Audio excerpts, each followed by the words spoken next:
آج کے ہمارے درس کا آغاز 25ویں پارے سے ہوگا۔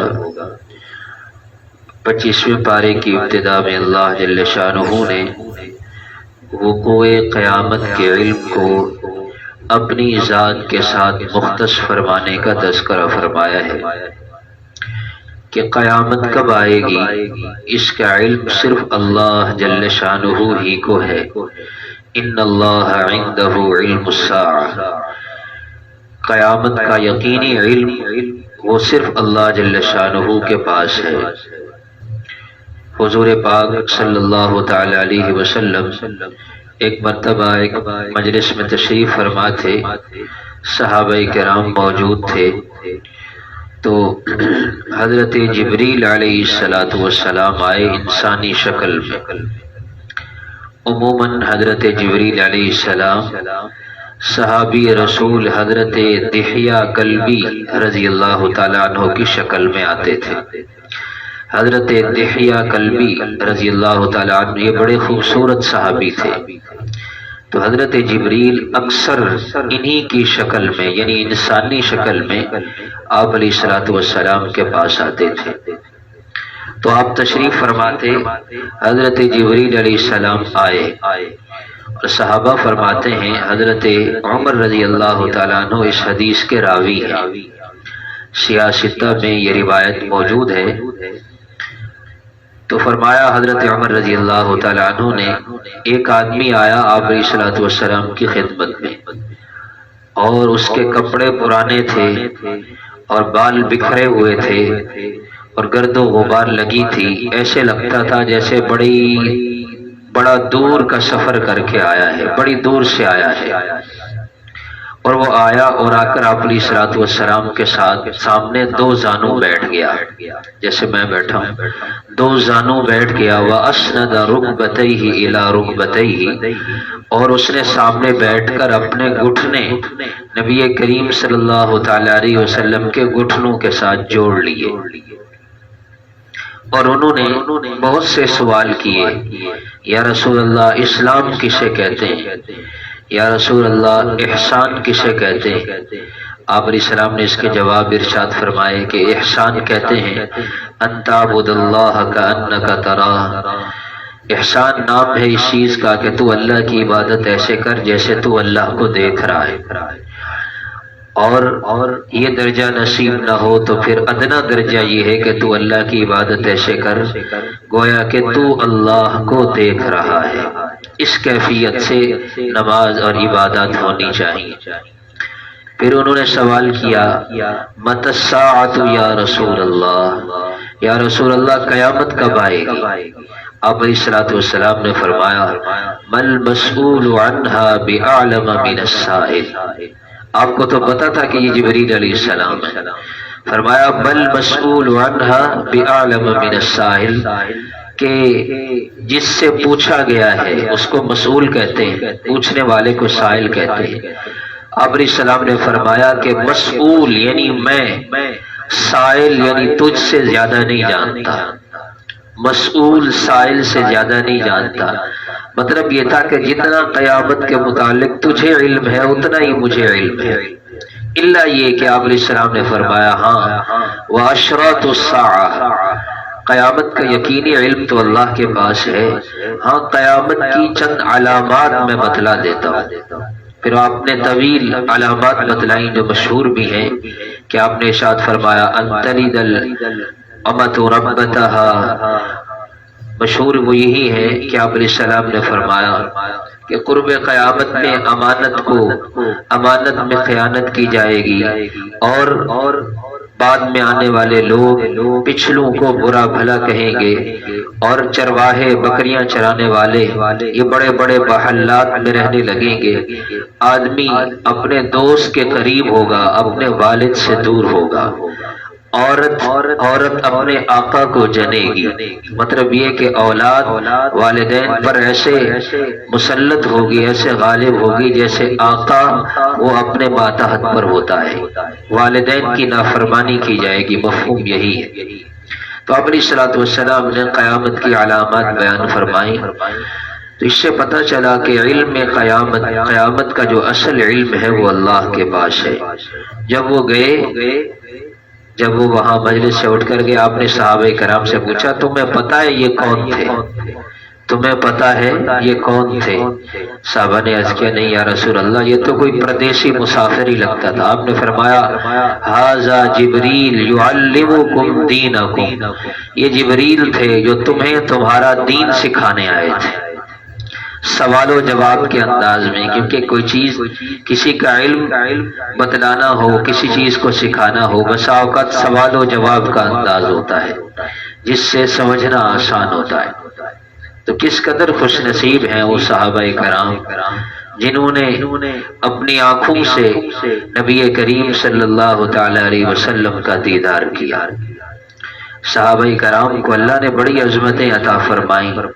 میں نے اور آپ نے سنا کہ اللہ کے نبی صلی اللہ علیہ وسلم جب خوش ہوتے تھے تو آپ کا چہرہ ایسے چمکتا تھا جیسے 14ویں رات کا چاند چمکتا ہے، اور صحابہ کرام اپنی آنکھوں سے اس چہرے کو دیکھ رہے ہیں۔ ہم نے سنا کہ اللہ کے نبی صلی اللہ علیہ وسلم نے حدیث پاک میں یہ ارشاد فرمایا، ہم تو صرف سنتے اور پڑھتے ہیں، صحابہ کرام نے خود اپنے کانوں سے ان فرامین کو سنا۔ ہم نے یہ بات پڑھی کتابوں میں کہ آپ علیہ السلام کی ہتھیلیاں وہ پر گوشت تھی، گوشت سے بھری ہوئی تھی۔ حضرت ابو ہریرہ فرماتے ہیں میں ایک مرتبہ نبی کریم صلی اللہ علیہ وسلم کے ساتھ گھر سے نکلا اور ہم نے دیکھا کہ ایک آدمی باہر پریشان حال بیٹھا ہے۔ طویل حدیث ہے، میں پہلے بیان کر چکا ہوں سورہ اسراء کے آخر میں۔ تو اس موقع پر حضرت ابو ہریرہ کیا فرماتے ہیں، ہم گھر سے نکلے وَيَدُهُ فِي يَدِي، آپ کا ہاتھ میرے ہاتھوں میں تھا، یعنی حضرت ابو ہریرہ اور آپ علیہ السلام ہاتھوں میں ہاتھ ڈالے باہر نکلے۔ کتنی بڑی خوش نصیبی کی بات ہے۔ تو اس لیے صحابہ کرام کے ایمان کو اللہ جل شانہ نے معیار ایمان قرار دیا۔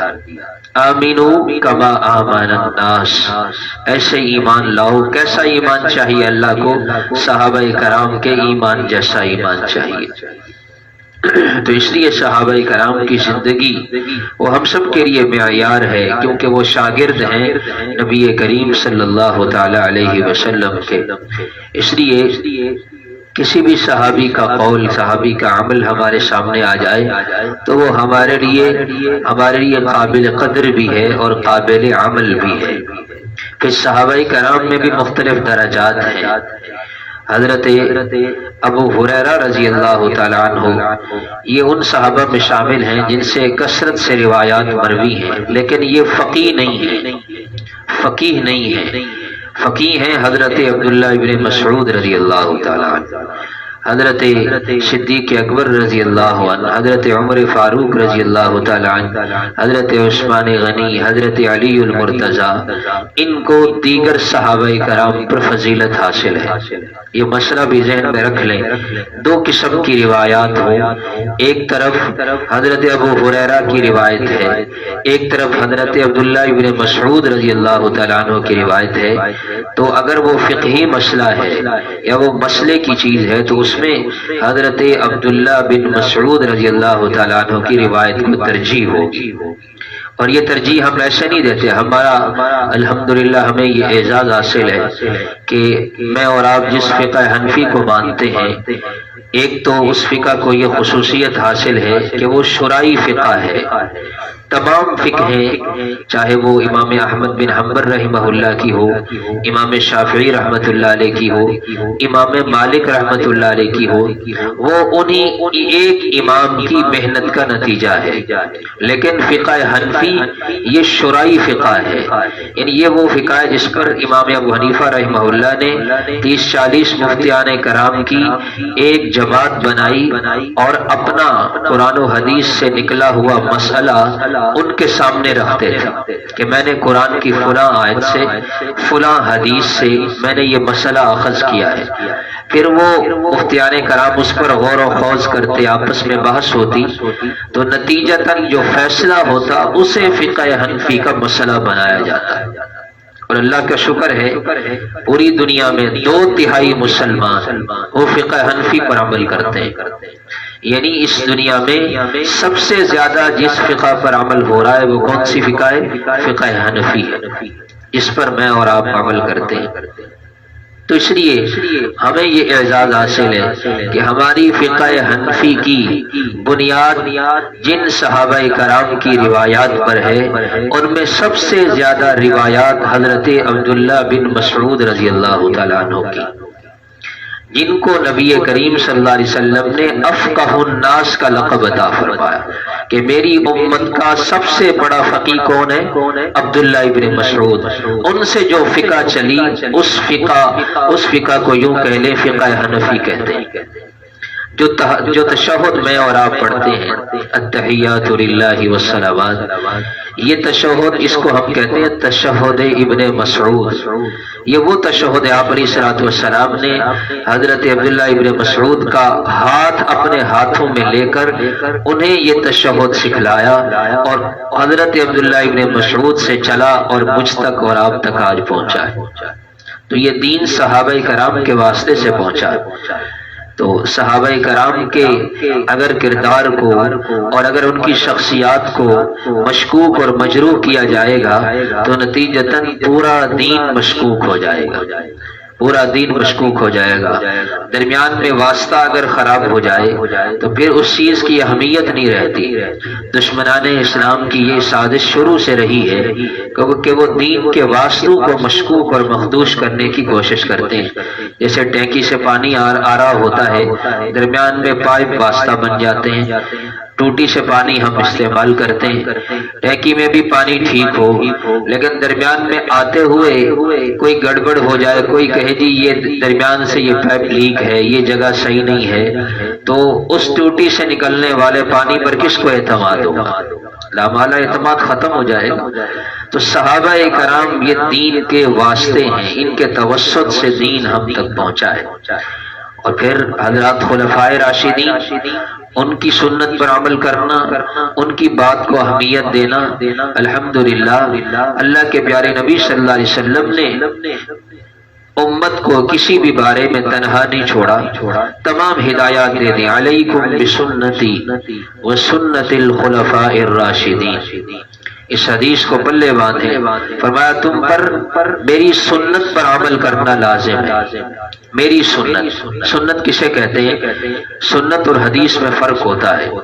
حدیث آپ علیہ الصلوۃ والسلام کے صرف قول کو کہتے ہیں، جو بات آپ کی مبارک زبان سے نکلی اس کو حدیث کہتے ہیں۔ سنت کہتے ہیں 3 چیزوں کو، آپ علیہ الصلوۃ والسلام کے قول کو بھی سنت کہتے ہیں، آپ کے عمل مبارک کو بھی سنت کہتے ہیں، اور آپ کی تقریر کو بھی سنت کہتے ہیں۔ اردو زبان میں تو تقریر نام ہوتا ہے بیان کرنے کا، لیکن عربی زبان میں تقریر نام ہوتا ہے کہ آپ علیہ الصلوۃ والسلام نے کسی صحابی کو کوئی عمل کرتا ہوا دیکھا کہ میرا فلاں صحابی فلاں عمل کر رہا ہے، اور آپ نے اس پر خاموشی اختیار فرمائی۔ آپ کا خاموشی اختیار کرنا یہ بھی اس عمل کے درست ہونے کی دلیل ہے، ورنہ اللہ کے نبی صلی اللہ علیہ وسلم کے سامنے کوئی خلاف شریعت کام ہو اور اللہ کے نبی خاموش ہو جائیں، ایسا ممکن نہیں ہے۔ تو سنت کسے کہتے ہیں؟ آپ علیہ الصلوۃ والسلام کے قول کو، آپ کے کیے ہوئے عمل کو، یا آپ کی تقریر کو کہ آپ کسی کام پر خاموشی اختیار فرمائیں، اس کو سنت کہتے ہیں۔ تو آپ علیہ السلام نے کیا فرمایا؟ میری سنت پر عمل کرو، وسنت الخلفاء الراشدین، اور خلفاء راشدین کی سنت پر عمل کرو۔ خلفاء کے ساتھ ان کی صفت کیا بیان فرمائی؟ الراشدین، میرے جو بعد میں خلیفہ ہوں گے وہ الراشدین، وہ راشد ہوں گے، وہ راہ ہدایت پر چلنے والے ہوں گے، صرف خود ہی نہیں چلیں گے، المہدیین، وہ دوسروں کو بھی ہدایت پر چلائیں گے، دوسروں کو بھی ہدایت پر چلائیں گے۔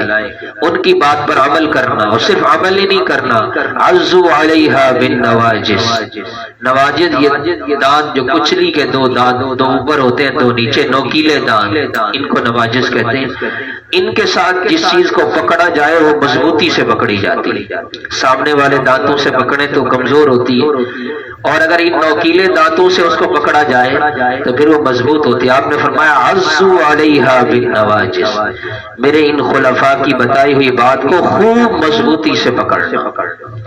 اب اس حدیث کے بعد میرے سامنے حضرت ابو بکر کا عمل آئے، میرے سامنے حضرت عمر رضی اللہ تعالیٰ عنہ کا عمل آئے، اور میں یہ کہہ کر اس کو چھوڑ دوں کہ جی یہ تو حضرت عمر رضی اللہ تعالیٰ عنہ کی سنت ہے۔ کوئی مجھے کہے کہ تراویح 20 ہوتی ہیں تو میں کہوں یہ حضرت عمر کی سنت ہے، تو کیا حضرت عمر اتنے معمولی آدمی ہیں؟ ان کے ہر عمل پر مہر لگی ہوئی ہے، کس کی؟ نبی کریم صلی اللہ تعالی علیہ وسلم۔ آپ نے فرما دیا میری سنت پر بھی عمل کرنا ہے اور میرے خلفاء کی سنت پر بھی عمل کرنا ہے۔ تو حضرت عمر رضی اللہ تعالی عنہ نے بہت سے تجدیدی کارنامے سر انجام دیے، تو آپ کا جو بھی عمل ہے وہ بھی در حقیقت سنت ہی ہے، اس پر عمل کرنا لازم ہے۔ اللہ تعالیٰ نے قرآن کریم میں فرمایا اللہ لطیف بعبادہ یرزق من یشاء، اللہ اپنے بندوں کے احوال سے باخبر ہیں، بڑے باریک بین ہیں۔ یرزق من یشاء، اللہ جسے چاہتے ہیں رزق عطا فرماتے ہیں۔ وہو القوی العزیز، وہ اللہ بڑے طاقتور اور غالب ہیں۔ حاجی امداد اللہ مہاجر مکی رحمت اللہ علیہ وہ فرمایا کرتے تھے کہ جو آدمی اس آیت مبارکہ کو صبح اور شام 70 مرتبہ پڑھنے کا اہتمام کرے گا، اللہ جل شانہ اسے رزق کی تنگی سے محفوظ فرمائے گا۔ سورہ شورا کی آیت نمبر 19 ہے۔ اسی کے ساتھ ہی ارشاد فرمایا من کان یرید حرث الآخرہ، جو آدمی آخرت کی کھیتی کا طالب ہوگا ہم اس کی کھیتی میں اضافہ کریں گے، یعنی جو آخرت سنوارنے کی کوشش کرے گا ہم اس کی کھیتی میں مزید اضافہ دیں گے۔ ومن کان یرید حرث الدنیا، جو آدمی اپنی جان، اپنا مال، اپنی صلاحیات، اپنی فکریں وہ کس پر لگائے گا؟ دنیا پر لگائے گا۔ نؤتہ منہا، ہم اس دنیا میں سے کچھ دنیا اسے دے دیں۔ آخرت پر محنت کرے گا ساری آخرت بنے گی، دنیا پر محنت کرے گا کچھ دنیا ملے گی، ساری پھر بھی نہیں ملے گی۔ نقصان کتنا بڑا ہوگا۔ وما لہ فی الآخرۃ من نصیب، آخرت میں پھر اس کا کوئی حصہ نہیں ہوگا۔ جیسے ایک آدمی کو کہا جائے اگر آج لینی ہے تو آج تمہیں کچھ پیسے ملیں گے، 1,00,000 روپیہ ملے گا، لیکن ملے گا کب؟ مہینے کے بعد۔ مہینے کے بعد لوگے تو 1,00,000 ملے گا، اور آج لیتے ہو تو 1,000 ملے گا۔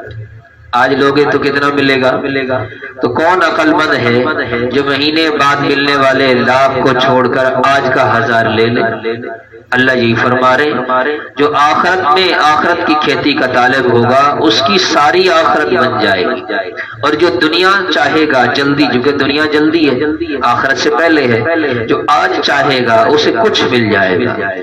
آپ نے دیکھا لوگ دنیا پر محنت کرتے ہیں، مسلمان بھی کر رہا ہے، کافر بھی کر رہا ہے، تو جو جتنی محنت کر رہا ہے اسے دنیا میں اس محنت کا پھل ضرور ملتا ہے، لیکن آخرت میں کوئی حصہ نہیں ہے۔ تو ایمان والا وہ آخرت کا مسافر ہے، ایمان والا وہ آخرت کا محنتی ہے، اس نے آخرت پر محنت کرنی ہے، اپنی آخرت کو بنانا ہے۔ اور رمضان المبارک کا مہینہ یہ کس کو بنانے کا مہینہ ہے؟ آخرت بنانے کا۔ کیا بنے گا؟ ایمان بنے گا۔ کس میں اضافہ ہوگا؟ اعمال میں اضافہ ہوگا، نیکیوں میں اضافہ ہوگا۔ اللہ نے اپنی خاص رحمت نازل فرما دی کہ تھوڑی محنت پر زیادہ اجر کما لو، نفل پڑھ لو فرض کے برابر اجر لے لو، نفل پڑھو گے فرض کے برابر اجر لے لو، ایک فرض پڑھو گے 70 فرضوں کے برابر اجر لے لو، 70 فرضوں کے برابر اجر لے لو۔ اس لیے کچھ دن باقی ہیں۔ عقل مند انسان وہ ہے جو اس موقع سے فائدہ اٹھا لے۔ ایک حدیث میں فرمایا اس مہینے کا محروم سب سے بڑا محروم ہے، اس سے بڑا محروم ہی کوئی نہیں جو اس مہینے میں بھی اللہ کی رحمت سے محروم ہو جائے۔ جنتی جب جنت میں جائیں گے، حدیث پاک کے اندر آتا ہے بعض جنتی ایسے ہوں گے انہیں کھیتی باڑی کا شوق ہو جائے گا۔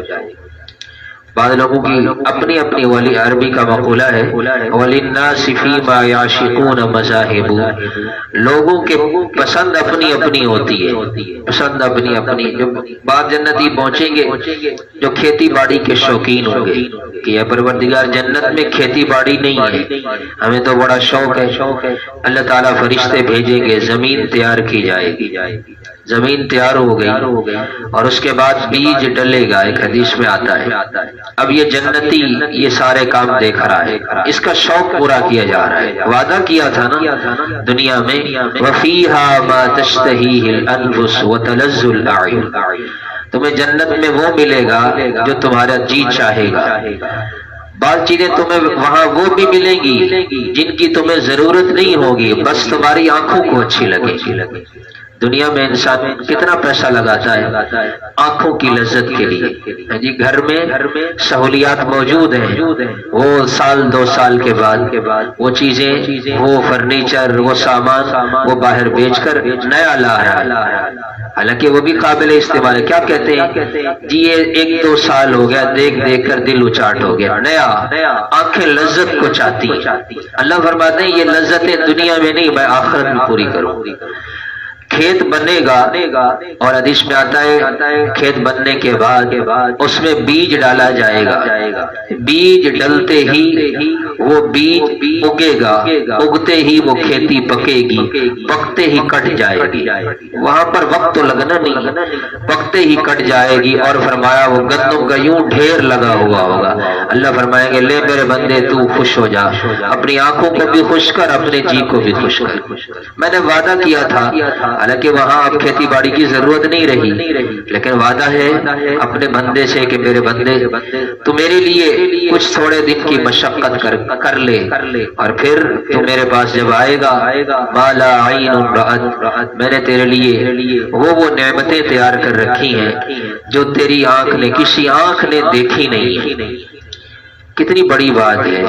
میں اور آپ ذرا تصور کریں، ہر آدمی وہ مختلف موقعوں پر مختلف جگہوں پر جاتا ہے، بہت سی ایسی چیزیں ہیں جو آپ نے دیکھ رکھی ہے، میں نے نہیں دیکھی، کچھ چیزیں ایسی ہیں جو میں نے دیکھ رکھی ہے، آپ نے نہیں دیکھ رکھی۔ ہر بندے کی دیکھی ہوئی چیزیں مختلف ہیں۔ اللہ تعالیٰ نے فیصلہ ہی کر دیا ما لا عین رأت، یعنی فرمایا تیری آنکھ نے نہیں دیکھی، دنیا میں کسی آنکھ نے نہیں دیکھی۔ دنیا میں جتنی بھی آنکھیں ہیں، جتنے بھی لوگ ہیں، کسی کی آنکھ نے وہ نعمتیں نہیں دیکھی جو میں نے تیرے لیے بنائی، ولا اذن سمعت، اور کسی کان نے ان کا تذکرہ نہیں سنا۔ کتنے لوگ ہیں جو جنت کی نعمتوں کا تذکرہ کرتے ہیں، واعظ میں سنتے ہیں، بیانات میں سنتے ہیں، ہم جتنا سن چکے، جتنا بیان کر چکے یہ بہت تھوڑا ہے اس کے مقابلے میں جنہیں ہم نے آج تک سنا ہی نہیں۔ اور آخر میں تو حد فرما دی ولا خطر علی قلب بشر، حتیٰ کہ سننا تو دور کی بات، دیکھنا تو دور کی بات، کسی انسان کے دل میں ان کا خیال بھی نہیں آیا۔ انسان خیالات میں تو بہت آگے پہنچ سکتا ہے، خیالات میں تو وہ پوری دنیا کا بادشاہ بن سکتا ہے، خیالات پر تو کسی کی قید نہیں ہے۔ انسان جتنا بھی سوچ لے، دنیا میں جتنے بھی لوگوں کے دلوں میں جتنے خیالات آتے ہیں، تو ان خیالات سے بڑھ کر نعمتیں اللہ نے کس میں بنا رکھی ہیں؟ جنت میں ایمان والوں کے لیے۔ اس لیے تو ایک حدیث میں آتا ہے رمضان میں اللہ اپنے بندے کو دیکھتے ہیں کہ میرا بندہ میرے لیے دن میں بھوکا اور پیاسا رہ رہا ہے، اور بھوک اور پیاس کے بعد نقاہت بڑھتی ہے، کمزوری بڑھتی ہے، لیکن جو ہی افطار کرتا ہے فوراً آگے تیاری کر لیتا ہے کھڑے ہونے کی۔ پہلے نماز پڑھتا تھا 15-20 منٹ میں، اب 1.5-2 گھنٹے اللہ کے سامنے کھڑا ہو رہا ہے۔ تو پہلی بات تو یہ ہے کہ یہ کس کی توفیق ہوتی ہے؟ اللہ کی توفیق ہوتی ہے، ورنہ اصولی طور پر تو افطار کے بعد تو انسان کو بستر پہ ڈھیر ہو جانا چاہیے، لیکن یہ پہلے سے زیادہ مشقت کے لیے تیار ہو جاتا ہے۔ تو یہ کیا ہوتا ہے؟ دن بھر روزہ رکھنے سے جو اندر کی روحانیت ہوتی ہے، وہ روحانیت انسان کو عمل پر کھڑا کرتی ہے۔ تو اب یہ آدمی دن میں روزہ رکھ رہا ہے، رات کو تہجد پڑھ رہا ہے، کھانا کھا رہا ہے بے وقت، رات کو تراویح پڑھ رہا ہے۔ اللہ فرماتے ہیں فرشتوں سے، دیکھو میرے فرشتوں، یہی تو میری وہ مخلوق ہے جن کی پیدائش پیدا کرنے پر تم نے اعتراض کیا تھا، آج دیکھو یہ میرے سامنے کھڑے ہو کر مجھے راضی کر رہے ہیں۔ پھر اللہ فرماتے ہیں قریب ہے کہ میرے بندے، کس کے بندے؟ اللہ کے، قریب ہے کہ میرے بندے دنیا کی یہ ساری مشقتیں چھوڑ کر میرے پاس آ جائیں۔ بس چند دن کی مشقت ہے، پھر اس کے بعد یہ مشقت ختم ہو جائے گی، پھر جب یہ میرے پاس آئیں گے تو پھر میں ان کو وہ دوں گا، پھر میں ان کو وہ دوں گا جن کا ان کو وہم و گمان بھی نہیں ہوگا۔ تو اس لیے میرے محترم بھائیوں، ایمان والے کی اللہ کے ہاں بڑی قدر ہے۔ ایمان والا کون ہے؟ وما عند اللہ خیر وابقى للذین آمنوا، فرمایا جو میں نے اپنے پاس تیار کر رکھا ہے وہ اس دنیا کی چیزوں سے بہتر بھی ہے اور باقی بھی ہے، بس شرط یہ ہے کہ ایمان کے تقاضے پورے کرو۔ ایمان کا تقاضا ہے کہ اللہ پر بھروسہ کرو، والذین یجتنبون کبائر الاثم والفواحش، ایمان کا تقاضا ہے گناہوں سے بچو، ایمان کا تقاضا ہے بے حیائی کی باتوں سے بچو، ایمان کا تقاضا ہے کہ جب غصہ آ جائے تو غصے کو پی جاؤ۔ انسانی زندگی میں بڑے احوال آتے ہیں، بڑا مشکل ہوتا ہے غصے کے وقت غصے کو پی جانا، جب تک اللہ کی توفیق نہ ہو۔ تو اس لیے فطرتاً ہر انسان میں اللہ نے غصہ رکھا ہے، یہ چیز سیکھنے کی ہے۔ جی دنیا میں ہم بہت سی چیزیں سیکھتے ہیں، بچے کو کھانا کھلانا سکھاتے ہیں، بچے کو چلنا سکھاتے ہیں، پانی پینا سکھاتے ہیں۔ بچہ کھڑے ہو کر پی رہا ہے تو کیا کہتے ہیں ماں باپ؟ بیٹھ کر پیو۔ جی ہر چیز سکھاتے ہیں، چلنا کیسے ہے سکھاتے ہیں، دعوت میں ساتھ لے جائیں گے بیٹھنا کیسے ہے سکھاتے ہیں، کھانا کیسے ہے سکھاتے ہیں، ساری چیزیں سکھاتے ہیں۔ غصے کو کیسے کنٹرول کرنا ہے، قابو، یہ نہیں سکھاتے۔ یہ روحانی بیماریاں ہیں۔ فرمایا آپ علیہ الصلوۃ والسلام نے کہ لیس الشدید، کہ پہلوان وہ نہیں ہے جو دوسرے کو پچھاڑ دے، پہلوان تو وہ ہے جو غصے کے وقت اپنے آپ پر قابو پا لے۔ اس لیے مجھے آپ کو ہم سب کو اس کی ضرورت ہے۔ یہ ہمارے معاشرتے کی معاشرتی بہت بڑی برائی ہے، روحانی بیماری ہے، اس پر قابو پانے کی ضرورت ہے۔ کوشش کریں گے تو ہو سکے ہوگا کہ ابتدا میں تھوڑا سا غصہ آئے گا، تھوڑا سا کنٹرول ہو جائے گا، پھر آہستہ آہستہ آہستہ طبیعت بنتے بنتے بن جائے گی۔ تو جو اپنے غصے پر قابو پاتے ہیں یہ اللہ کو بڑے محبوب ہیں۔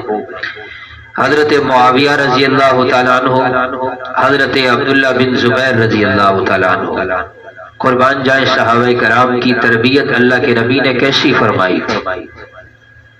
ان دونوں حضرات کی زمین تھی مکہ مکرمہ میں جو دونوں کی مشترکہ زمین تھی، یعنی حضرت معاویہ کا بھی کچھ حصہ تھا اس زمین میں، حضرت عبداللہ بن زبیر رضی اللہ تعالیٰ عنہ کا بھی حصہ تھا۔ حضرت عبداللہ بن زبیر کون ہیں؟ حضرت اسماء بنت ابی بکر رضی اللہ تعالیٰ عنہا جو امی عائشہ کی بہن ہیں ان کے بیٹے ہیں۔ اور حضرت زبیر رضی اللہ تعالیٰ عنہ، آپ علیہ السلام نے ان کے متعلق فرمایا ہر نبی کے چند حواری ہوتے ہیں، یعنی معاون اور مددگار، جنت میں میرے حواری وہ حضرت عبداللہ ابن زبیر، حضرت زبیر ہوں، حضرت زبیر۔ تو یہ بیٹے ہیں حضرت زبیر کے، بیٹے ہیں حضرت اسماء بنت ابی بکر کے، بھانجے ہیں حضرت امی عائشہ رضی اللہ تعالیٰ عنہا کے۔ تو ان دونوں حضرات کی زمین مشترکہ تھی اور دونوں نے اس زمین پر کام کرنے کے لیے ملازم رکھے ہوئے تھے، اور بعض روایات کے اندر آتا ہے مزارع رکھے ہوئے تھے۔ مزارع یعنی وہ چند لوگ رکھے جاتے ہیں جو زمین پر کام کرتے ہیں۔ اللہ کی شان ان دونوں کے ملازمین کی، مزارعین کی آپس میں لڑائی ہو۔ کئی ملازم جب اکٹھے رہتے ہیں ایک جگہ پر، ایک جگہ کام کرنا ہے تو اونچ نیچ تو ہو جاتی۔ اب حضرت معاویہ رضی اللہ تعالیٰ عنہ کے جو ملازم تھے وہ غصے ہوئے حضرت عبداللہ بن زبیر کے ملازمین تھے، تو انہوں نے حضرت عبداللہ ابن زبیر کو بتایا کہ جی حضرت معاویہ کے جو ملازم رکھے ہوئے ہیں انہوں نے آج ہمارے ساتھ جھگڑا کیا۔ حضرت عبداللہ ابن زبیر کو غصہ آیا، انہوں نے فوراً کاتب کو بلوایا اور ایک خط لکھوایا حضرت امیر معاویہ کے نام۔ یہ وہ دور ہے جب حضرت امیر معاویہ ان کے پاس سلطنت اور حکومت ہے، وقت کے حاکم ہیں حضرت امیر معاویہ رضی اللہ تعالیٰ، خال المسلمین ہیں، ہم سب کے ماموں ہیں کون؟ حضرت امیر معاویہ، کیونکہ ان کی ہمشیرہ حضرت ام حبیبہ رضی اللہ تعالیٰ عنہ وہ آپ علیہ الصلوۃ والسلام کی زوجہ محترمہ ہیں اور ہماری ماں ہیں، تو ماں کا بھائی کیا ہوا؟ ماموں، تو وہ ہمارے ماموں ہیں، اس لیے ان کو کہتے ہیں خال المسلمین، مسلمانوں کے ماموں۔ تو وقت کے حاکم بھی حضرت عبداللہ ابن زبیر نے وہ رکا خط لکھا کہ آپ ان کو اپنے ملازمین کو سمجھا لیں، بڑے سخت جملے لکھے ورنہ میں انہیں سخت سزا دوں گا۔ وہ خط پہنچا حضرت امیر معاویہ کے پاس۔ اب اس وقت حضرت حاکم بھی ہیں، سارے اختیارات حاصل ہیں، تو آپ نے وہ خط پڑھا اور اپنے مشیروں کو بلایا اور کہا جی یہ خط آیا ہے، اب اس کے بارے میں کیا کرنا چاہیے؟ تو بعض مشیروں نے مشورہ دیا کہ جی آپ حاکم ہیں، انہوں نے حاکم وقت کی گستاخی کی ہے، لہذا آپ فوراً فوج بھیج کر انہیں گرفتار کرو۔ حضرت امیر معاویہ نے پہلا کام کیا کیا؟ ان مشیروں کو اس مشاورت والے عہدے سے ہٹا دیا کہ تم کیسے مشیر ہو، تم مجھے کیسے ایسے مشورے دو گے؟ آج سے تم اس مشاورت والے عہدے سے معزول۔ اور پھر چونکہ کاتب وحی تھے، وحی بھی لکھا کرتے، اپنے ہاتھوں سے خط لکھا الی ابن حواری رسول اللہ صلی اللہ تعالی علیہ وسلم کہ میں رسول اللہ صلی اللہ علیہ وسلم کے حواری، آپ کے معاون حضرت زبیر کے بیٹے یعنی عبداللہ کی طرف یہ خط لکھ رہا ہوں۔ خط میں لکھا کہ اے عبداللہ، اگر میں اس وقت مکہ میں ہوتا تو میں خود آتا اور آپ سے اپنے ملازمین کی اس گستاخی کی معافی مانگتا۔ میری خواہش یہ ہے کہ میں خود آپ کی خدمت میں حاضر ہوں، لیکن چونکہ میں دور ہوں، میں آ نہیں سکتا، لہذا میں اس مسئلے کا فیصلہ یہ کرتا ہوں کہ میں وہ ساری زمین آپ کو ہدیہ کرتا ہوں۔ یہ مسئلہ ہی ختم ہو جاتا۔ جب وہ رکا پہنچا حضرت عبداللہ بن زبیر کے پاس رضی اللہ تعالیٰ عنہ، تو انہوں نے ایک جملہ فرمایا، انہوں نے فرمایا امیر معاویہ صرف سروں پر نہیں بلکہ دلوں پر بھی حکومت کرتے ہیں۔ کہ انہوں نے اس مسئلے کو کیسے حل فرمایا؟ وہ زمین ہی مجھے ہبہ کر۔ ایسے امیر معاویہ رضی اللہ تعالیٰ عنہ کے بارے میں اگر کوئی آدمی کچھ سخت سست کہے تو ہم اس کی بات کو کیسے مانیں کہ جو وَإِذَا غَضِبُوا هُمْ يَغْفِرُونَ غصے کو پی جانے کا عملی نمونہ ہے، وہ کیسے ان کی نیت کے بارے میں شک کیا جا سکتا ہے؟ تو یہ تھے صحابہ کرام میرے محترم بھائیوں، ایسے اللہ نے ان کے ایمان کو معیار نہیں بنایا، بڑے عظیم لوگ تھے، اللہ نے انہیں اپنے نبی صلی اللہ علیہ وسلم کی صحبت کے لیے چنا۔ دنیا کی حقیقت کو اللہ نے بیان فرمایا کہ اللہ کے نزدیک دنیا کی ایک حدیث میں آتا ہے اللہ تعالیٰ کے ہاں اگر دنیا کی اہمیت مچھر کے پر کے برابر ہوتی، مچھر کے پر کے برابر بھی اس کی اہمیت ہوتی تو اللہ کسی کافر کو ایک گھونٹ پانی کا نہ دے، حالانکہ اس کا برعکس ہے۔ فرمایا وَلَوْلَا أَن يَكُونَ النَّاسُ أُمَّةً وَاحِدَةً لَجَعَلْنَا لِمَن يَكْفُرُ بِالرَّحْمَنِ کہ جو اللہ کے انکاری ہیں، کافر لوگ ہیں، لِبُيُوتِهِمْ سُقُفًا مِّن فِضَّةٍ ہم ان کافروں کے گھروں کی چھتیں من فضت چاندی کی بنا دیتے، ومعارج اور ان کے گھروں کی سیڑھیاں چاندی کی بنا دیتے، وَلِبُيُوتِهِمْ أَبْوَابًا وَسُرُرًا اور ان کے گھروں کے دروازے سونے چاندی کے بنا دیتے، جس تخت پر جس جگہ یہ بیٹھتے، جو تخت یہ استعمال کرتے ہم وہ بھی سونے کے بنا دیتے۔ ہم انہیں مال و دولت اتنی دیتے کہ حد نہ رہتی، لیکن من یعش عن ذکر الرحمن نقید لہ شیطانا، ہمیں کمزور ایمان والوں کا خیال ہے کہ کہیں کمزور ایمان والے مال و دولت کی یہ ریل پیل دیکھ کر اپنے ایمان کو نہ چھوڑ بیٹھے۔ تو ہم میرے بھائیو، ہم تو قید خانے کی زندگی گزار رہے ہیں، ہاں جی، آزادی چاہ رہے ہیں کہ جی ہم آزاد ہو۔ بھائی ہماری عظمت تو کس میں ہے؟ غلامی میں ہے۔ کسی کو کیا خبر ان کی غلامی میں مزہ کیا ہے؟ آپ علیہ الصلوۃ والسلام کی غلامی میں کیا مزہ ہے، اس کی خبر کسی کو کیا؟ تڑپ کر جان دے دیں گے اگر ہم کو رہا کر۔ آپ کی غلامی سے اگر نکل گئے تو پھر تو زندگی نہیں رہے گی۔ زندگی وہی ہے جو کس کی غلامی میں گزرے؟ اللہ اور اللہ کے رسول صلی اللہ علیہ وسلم کی غلامی میں گزرے۔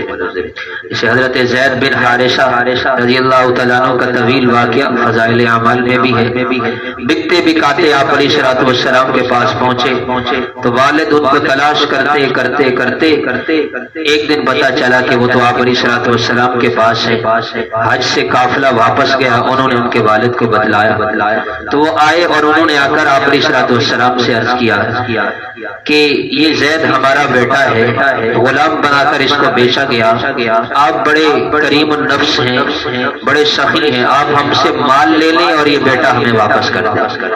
آپ نے فرمایا ان کو پتہ نہیں تھا ان کی گفتگو کس کریم ذات سے ہو رہی جو سخیوں کے بھی سخی۔ آپ نے فرمایا مال و دولت کی ضرورت نہیں، زید کو بلا لو اور اس سے پوچھ لو، اگر وہ آپ کے ساتھ جانا چاہتا ہے بغیر مال کے لے، مال کی ضرورت نہیں۔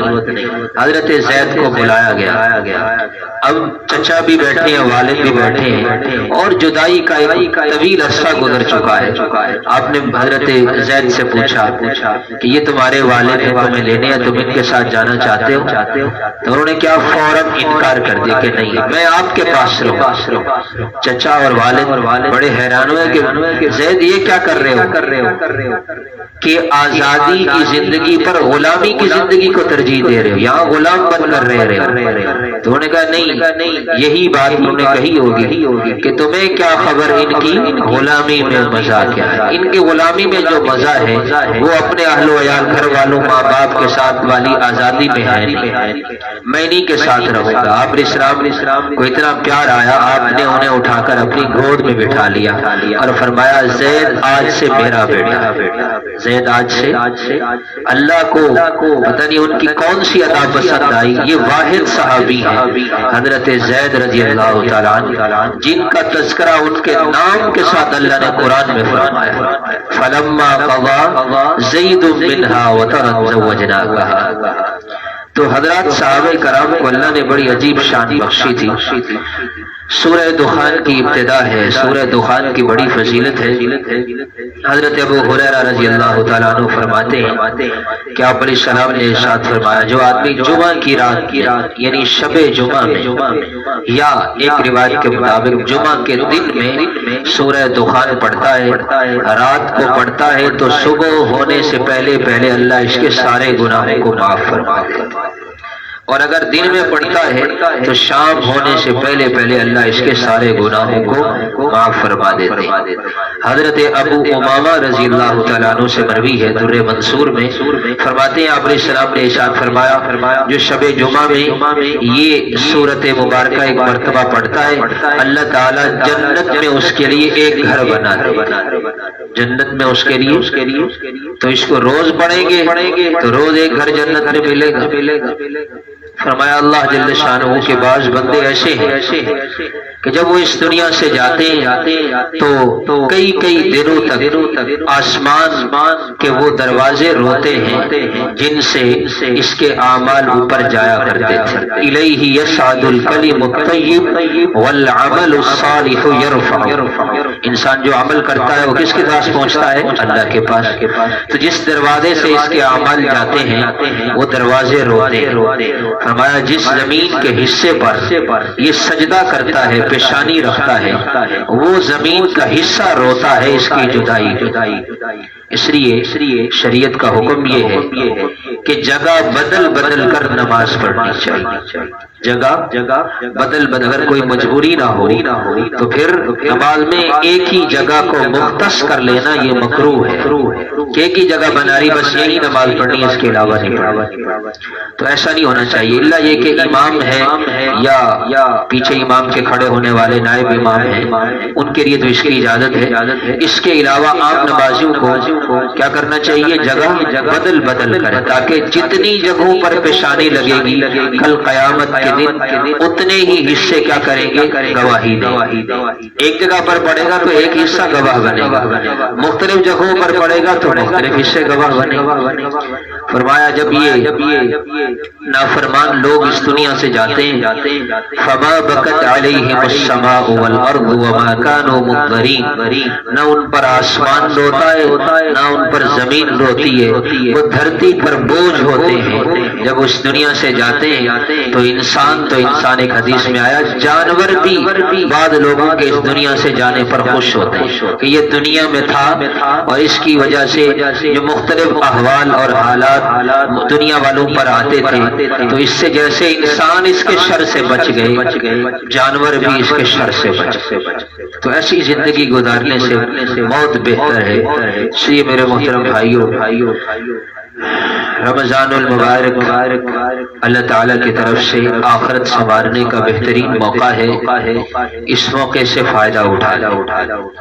جیسے وہ سیل لگتی ہے تو کیا کہتے ہیں، اوپر ساری وہ تفصیل لکھ کر نیچے کیا کہتے ہیں، یہ آفر محدود مدت تک کے لیے، یہ آفر کس کے لیے، محدود مدت کے لیے ہے، مستقل نہیں ہے۔ تو یہ جو رمضان میں آفر چل رہی ہوتی ہے، پیکج چل رہے ہوتے ہیں ایمان والوں کے لیے، نفل فرضوں کے برابر، فرض 70 فرضوں کے برابر، تراویح کے ہر سجدے پر 1500 نیکی، ہر مومن بندے کی دعاؤں پر فرشتے کیا کہہ رہے ہیں، آمین کہہ رہے ہیں، لاکھوں کروڑوں لوگ افطار کے وقت اللہ جہنم سے آزاد فرما رہے ہیں، جنت وہ سجائی جا رہی ہے، شیاطین قید ہو گئے، نفس مغلوب ہو گیا، انسان عمل کی طرف متوجہ ہو گئے۔ یہ ساری آفر کس کے لیے، محدود مدت کے لیے، اور اس میں سے کتنے دن باقی ہیں، 4-5 دن باقی ہیں۔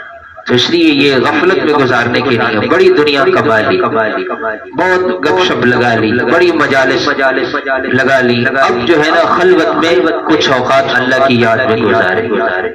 گناہوں سے بچنے کا آج کے دور میں اور خصوصاً ان دنوں میں گناہوں سے بچنے کی ایک ہی صورت ہے کہ انسان انفرادی محنت کرے، کیا کرے، مل کر جو بیٹھتے ہیں، جہاں 2 بندے بیٹھیں گے لامحالہ گپ شپ ہو، اور مسجد میں بیٹھے ہوں، اللہ کے گھر میں بیٹھے ہوں، پھر تو یہ گناہ اور بھی بڑھ جاتا ہے جی۔ جیسے حضرت تھانوی رحمۃ اللہ علیہ نے رمضان المبارک کی اہمیت کو سمجھانے کے لیے فرمایا کہ رمضان المبارک میں جس طرح نیکیوں کا بھاؤ بڑھ جاتا ہے گناہوں کی سزا بھی بڑھ جاتی ہے۔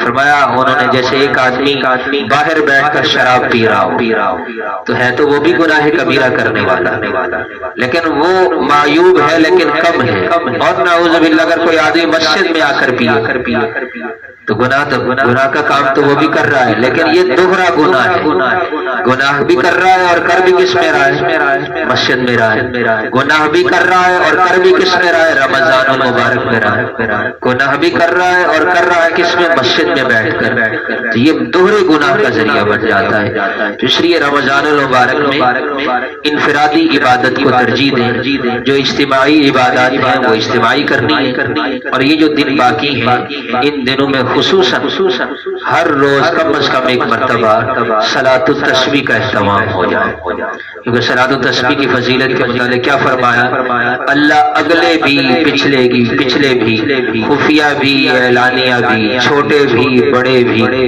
صغیرہ بھی کبیرہ بھی، اللہ سارے گناہ معاف فرما دے۔ تو زیادہ سے زیادہ 20 سے 25 منٹ لگتے ہیں۔ تو اس لیے روزانہ کم از کم اب جو دن باقی ہیں روزانہ رات کو سونے سے پہلے پڑھ نفل کا بڑا طویل وقت ہے، اشراق کے بعد سے زوال تک کے وقت پڑھ سکتے ہیں، ظہر کے بعد سے لے کر عصر تک کا وقت ہے صلاۃ التسبیح پڑھ سکتے ہیں، مغرب سے عشاء تک کا وقت ہے پڑھ سکتے ہیں، عشاء کے بعد تراویح کے بعد صبح صادق شہری کا وقت ختم ہونے تک پڑھ سکتے ہیں۔ تو دن میں کم از کم ایک مرتبہ یہ پڑھ لیں۔ اللہ تعالی ہم سب کو جو کچھ کہا سنا عمل کی توفیق عطا فرمائے۔ اللہم لک الحمد کلہ ولک الشکر کلہ،